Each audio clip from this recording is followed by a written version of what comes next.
You're watching the Rip Curl Pro Bells Beach. Check out the road to the final. Top half of the draw, Kelly Slater has Ryan Callanan, followed by Felipe Toledo and Jacob Wilcox in quarter two. Gabriel Medina and John Florence. I mean, you can't script this, Pots. We just have a super heat in the quarters with two longtime rivals, now both with 2 world titles apiece. We'll watch Jordy Smith now, Pots out the back in the heat with Kanoa Igarashi. 6'3", 200 pounds. Representing Durban, South Africa. One of the best ever in modern day times to surf the ball. Has those classic rail lines, but also mixes it up with explosive fin throws. Carved work for Jordy Smith, sets up the lip to hit. And now he'll get out of there. So that heat just getting started. Rare for these athletes to have 50 minutes to find top 2 waves. Jordy do. Yeah, well, let's have a look here. Nice first bottom turn, kind of a little bit of lump and bump, which kind of upset that bottom turn a little bit, and then there's some downtime. So I'm not seeing this being a keeper by the end of this heat for Jordy Smith. And we're expecting big stuff from Jordy out here today. At least excellent scores, but that score comes in at just in that 4-point range, Joe. So not a keeper score here for Jordy. It just lacked that big dynamic finish that we saw John get on almost every occasion. That's what you need to do here. Incredible performance. A messy one out the back, setting up for Kanoa Igarashi. Representing Japan on tour, growing up in Huntington Beach, California. Clean arc. This one's going a little bit fat on the face, but it'll hang in there.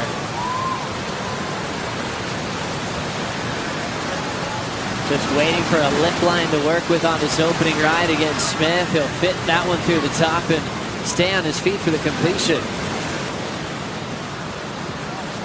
Pretty wild lineup on shorter equipment than probably what he normally liked to ride. Jordy Smith sets the rail, roundhouse cut back. Fighting against Kanoa Igarashi here for a spot in the quarterfinals. Sets that rail to fade the rapid cutback. And just keeping an easy pace to the end section of that wave. Remember the final with Joel and Mick? I think that was the 50th edition of this event. They ended up finishing that final down at Winky Pop because it was just perfect and pumping. But today it's another one of those bigger days in Rip Curl Pro history.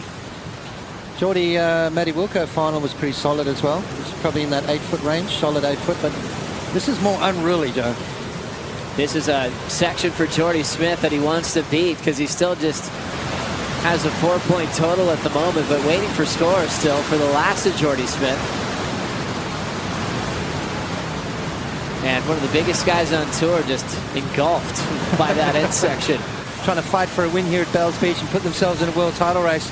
This is what makes them so good, right? Because those are perfect days, and then there's these days they've got to deal with. As Kanoa said, this is why they train. He's up now, S-ing his way back and forth on this mountain that's yet to reveal its teeth. Clean top turn lines there from Igarashi. Setting that rail back into the pocket. He's got a little bit of room to move. Chasing Jordy's lead. Hits it high off that lip, and he'll end up stepping off. Even bigger sets out the back. Chipping in nice and deep. People absolutely screaming on the sand. Jordy Smith S's back into the pocket. The whitewater just shoves him down the line. He'll lay that rail down. Finish. And just coasting, setting up probably the most haunting section. Seeing if he has an opportunity. He's committing to it now. Smith building up some speed. Layback in the perfect part of the wave. Gets a big finish. Jack Perry on the caddy responsibilities, who's spending a lot of time with Jordy. It was great to see him in the main event a few years back.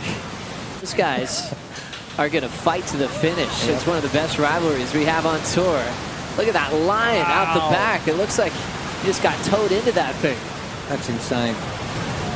Jordy Smith hanging on for dear life. Just big swooping maneuvers. Looks like a snowboarder coming down a mountain with an avalanche chasing him. Bringing this one through the inside. Now comes that nervous moment. Stepping on the tail, getting his feet in the right spot. Milking it through, setting it up. Needs to finish strong. As he draws off the bottom, jams it in the pocket and rides out of that one nicely.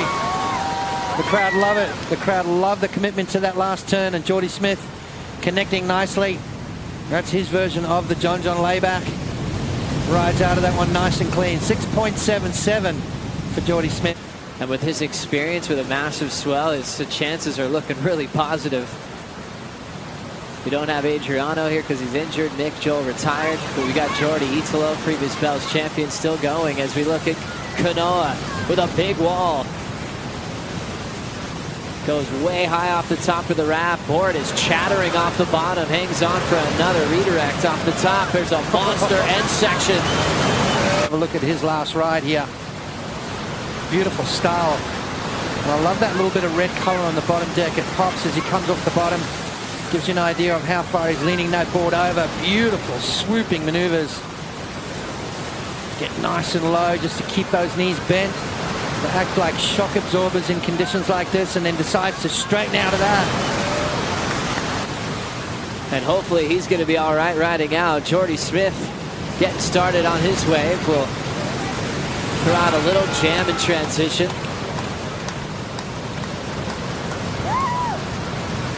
Kanoa Igarashi injured himself back in the day at Winky Pop, but on a smaller day doing an air towards the button when he was a super grommet. Nice wave there from Kanoa Igarashi, and then right behind him Jordy Smith. You see those second, third waves of the set, those are the ones you want. They kind of clean up a little bit. As Strider would say, the sheets are pulled tight as these guys bring through the inside here. Jordy Smith looking to better a 4.73, and I think he might do it on that occasion. Big solid snap at the end there. You know, you heard that's probably why the Hawaiians love it here, because of the power. It's second to none, Joe. Winner this heat will join Italo Ferrer in that fourth quarterfinal on finals day. I love how smooth his lines have been, especially on that 6.10. Here he goes now, looking for the 7. Setup work out the back, looking real smooth. Igarashi mid-face bottom turn on a beast of a section. Hits it hard and stays on his feet. 7.00, Joe. I think he kind of could have fit a couple more turns there right at the beginning instead of racing it. I think he was expecting that wave to maybe build up a little quicker than it actually did. As he drops down here, you can see he's racing along. Oh, sort of check turn there, maybe another kind of half turn. I think maybe if he had to focus a little bit more on one or two big maneuvers and then finish strong, I think we could have maybe seen that score. Looks like Jordy's going to be in a nice route to get right into the beach safely. Happy to moving on into the quarterfinals. We've got a lot to talk about on the WSL Post Show. Coming up next with Ronnie Blakey, Peter Mel, and Strider Wasilewski. See you then.